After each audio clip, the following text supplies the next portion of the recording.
ಬಿಜೆಪಿಯೇತರ ರಾಜ್ಯಗಳ ಆರ್ಥಿಕ ವ್ಯವಸ್ಥೆ ಉಳಿದ ರಾಜ್ಯಗಳಿಗಿಂತ ಸಂಕಷ್ಟದ ಸ್ಥಿತಿಯಲ್ಲಿದೆಯಾ? ಈ ಬಗ್ಗೆ ಪ್ರಧಾನಮಂತ್ರಿಗಳ ಆರ್ಥಿಕ ಸಲಹಾ ಸಮಿತಿಯ ಸದಸ್ಯೆ ಸಮೀಕ್ಷೆ ನಡೆಸಿ ವರದಿಯೊಂದನ್ನು ತಯಾರಿಸಿದ್ದಾರೆ. ಅದರಲ್ಲಿ ಹಲವು ಅಂಶಗಳನ್ನು ಹೇಳಿದ್ದು, ಪಂಜಾಬ್ ಮತ್ತು ಕೇರಳ ಸ್ಥಿತಿ ಉಳಿದವರಿಗಿಂತ ಸಂಕಷ್ಟದಲ್ಲಿದೆ ಎಂದಿದೆ. ಬಿಜೆಪಿಯೇತರ ರಾಜ್ಯಗಳ ಸಾಲದ ಪ್ರಮಾಣ ಹೆಚ್ಚು. ಪ್ರಧಾನಮಂತ್ರಿಗಳ ಆರ್ಥಿಕ ಸಲಹಾ ಸಮಿತಿ ಸದಸ್ಯೆ ವರದಿ.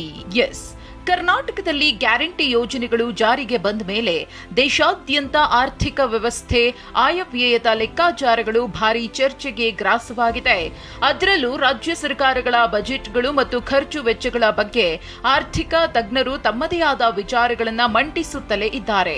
ಆದ್ರೀಗ ಪ್ರಧಾನಮಂತ್ರಿಗಳ ಆರ್ಥಿಕ ಸಲಹಾ ಸಮಿತಿಯ ಸದಸ್ಯೆ ಡಾಕ್ಟರ್ ಶಮಿಕಾ ರವಿ ಮತ್ತು ಭಾರತೀಯ ಸಂಖ್ಯಾಶಾಸ್ತ್ರೀಯ ಸಂಸ್ಥೆಯ ಮುದಿತ್ ಕಪೂರ್ ಎಲ್ಲಾ ರಾಜ್ಯಗಳ ಬಜೆಟ್ ಕುರಿತ ಸಮೀಕ್ಷೆಯೊಂದನ್ನು ನೀಡಿದ್ದಾರೆ. ಇದರಲ್ಲಿ ಬಿಜೆಪಿ ಆಡಳಿತವಿಲ್ಲದ ರಾಜ್ಯಗಳ ಸಾಲದ ಪ್ರಮಾಣ ಹೆಚ್ಚಾಗಿದೆ ಅಂತ ಹೇಳಿದ್ದಾರೆ. ಕೇರಳ, ಪಂಜಾಬ್ನಲ್ಲಿ ಅಭಿವೃದ್ಧಿಗಿಂತ ಸಾಲವೇ ಹೆಚ್ಚು. ರಾಜ್ಯಗಳ ಬಜೆಟ್ 1990-2020 ಸಮೀಕ್ಷೆಯಲ್ಲಿ ಉಲ್ಲೇಖ. ಈ ವರದಿಯ ಪ್ರಕಾರ ಕೇರಳ ಮತ್ತು ಪಂಜಾಬ್ ರಾಜ್ಯಗಳ ಬಜೆಟ್ನಲ್ಲಿ ಅಭಿವೃದ್ಧಿ ವೆಚ್ಚಕ್ಕಿಂತ ಸಾಲ ಮರುಪಾವತಿಯೇ ಹೆಚ್ಚಾಗಿದೆ ಎಂದಿದೆ. 1990ರಿಂದ 2020ರವರೆಗೆ ರಾಜ್ಯ ಸರ್ಕಾರಗಳ ಬಜೆಟ್ ವೆಚ್ಚದ ಬಗ್ಗೆ ಅಧ್ಯಯನ ಮಾಡಲಾಗಿದೆ.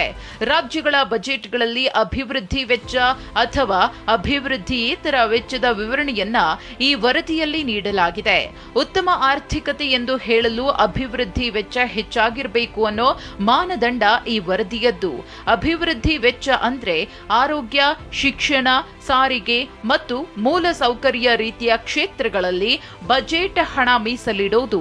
ಅಭಿವೃದ್ಧಿಯೇತರ ವೆಚ್ಚ ಅಂದ್ರೆ ಸರ್ಕಾರಿ ನೌಕರರ ಸಂಬಳ, ಸರ್ಕಾರದ ಸಾಲ, ಬಡ್ಡಿ ಮತ್ತು ಪೆನ್ಷನ್ಗಳಿಗೆ ಬಜೆಟ್ನಲ್ಲಿ ಮೀಸಲಿಡುವ ಹಣ. ಈ ಮಾನದಂಡದ ಆಧಾರದಲ್ಲಿ ರಾಜ್ಯಗಳ ಬಜೆಟ್ಗಳ ಸರಾಸರಿ ಅಭಿವೃದ್ಧಿ ವೆಚ್ಚ 1990ರಲ್ಲಿ 70%ರಷ್ಟಿತ್ತು. ಆದರೆ 2020ರ ವೇಳೆಗೆ ಅಭಿವೃದ್ಧಿ ವೆಚ್ಚ 60%ಕ್ಕೆ ಕುಸಿತ ಕಂಡಿದೆ ಅಂತ ವರದಿಯಲ್ಲಿದೆ.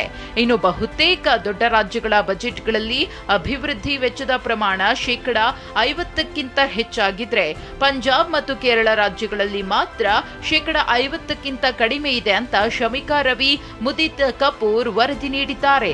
ಇದು ಎರಡೂ ರಾಜ್ಯಗಳ ಅಭಿವೃದ್ಧಿ ವೆಚ್ಚದಲ್ಲಿ ಕೊನೆಯ ಸ್ಥಾನ ಪಡೆದಿರುವ ಕೇರಳ ಮತ್ತು ಪಂಜಾಬ್ ಅಭಿವೃದ್ಧಿಯೇತರ ವೆಚ್ಚದಲ್ಲಿ ಮುಂದಿದೆ. ಅಂದ್ರೆ ಹೆಚ್ಚು ಸಾಲ ಪಾವತಿ ಮಾಡುವ ರಾಜ್ಯಗಳಲ್ಲಿ ಪಂಜಾಬ್ ಮತ್ತು ಕೇರಳ ಮುಂದೆ ಅಂತ ವರದಿ ಹೇಳಿದೆ. 1990-91ರಿಂದ 2020-21ರ 10 ವರ್ಷಗಳ ಅಧ್ಯಯನವನ್ನ ಮಾಡಲಾಗಿದ್ದು, 10 ವರ್ಷಗಳಲ್ಲಿ ಕೇರಳ ಮತ್ತು ಪಂಜಾಬ್ನ ಸಾಲ ಮತ್ತು ಬಡ್ಡಿ ಪಾವತಿ ಗಣನೀಯವಾಗಿ ಏರಿಕೆ ಕಂಡಿದೆ. ಕೇರಳದಲ್ಲಿ ಸಾಲ ಮತ್ತು ಬಡ್ಡಿ ಪಾವತಿ ಪ್ರಮಾಣ 25%ರಿಂದ 30%ಕ್ಕೆ ಏರಿಕೆಯಾಗಿದ್ರೆ, ಪಂಜಾಬ್ನಲ್ಲಿ ಸಾಲ ಮತ್ತು ಬಡ್ಡಿ ಪಾವತಿ ಪ್ರಮಾಣ 30%ರಿಂದ 40%ಕ್ಕೆ ಏರಿಕೆಯಾಗಿದೆ. ಇನ್ನು ದೆಹಲಿಯ ಸಾಲ ಮತ್ತು ಬಡ್ಡಿ ಪಾವತಿ ಪ್ರಮಾಣ 10%ಕ್ಕಿಂತ ಕಡಿಮೆ ಇದೆ. ಇನ್ನು ಗುಜರಾತ್ನಲ್ಲೂ ಸಾಲ ಮತ್ತು ಬಡ್ಡಿ ಮರುಪಾವತಿ ಪ್ರಮಾಣ 20%ಕ್ಕಿಂತ ಕಡಿಮೆ ಇದೆ ಅಂತ ಈ ವರದಿಯಲ್ಲಿದೆ. ಪ್ರಧಾನಮಂತ್ರಿಗಳ ಆರ್ಥಿಕ ಸಲಹಾ ಸಮಿತಿಯ ಸದಸ್ಯೆ ನೀಡಿರುವ ಈ ವರದಿ ಸದ್ಯಕ್ಕೆ ರಾಜಕೀಯವಾಗಿಯೂ ಮತ್ತು ಆರ್ಥಿಕ ವಲಯದಲ್ಲೂ ಭಾರಿ ಚರ್ಚೆಗೆ ಗ್ರಾಸವಾಗಿದೆ. ಉಚಿತ ಯೋಜನೆಗಳು ಎಷ್ಟರ ಮಟ್ಟಿಗೆ ಆರ್ಥಿಕ ಅಭಿವೃದ್ಧಿಗೆ ಸಹಕಾರಿ ಅನ್ನೋದರ ಬಗ್ಗೆ ಪರ ವಿರೋಧ ಕೇಳಿ ಬರ್ತಿದೆ. Bureau report, TV9.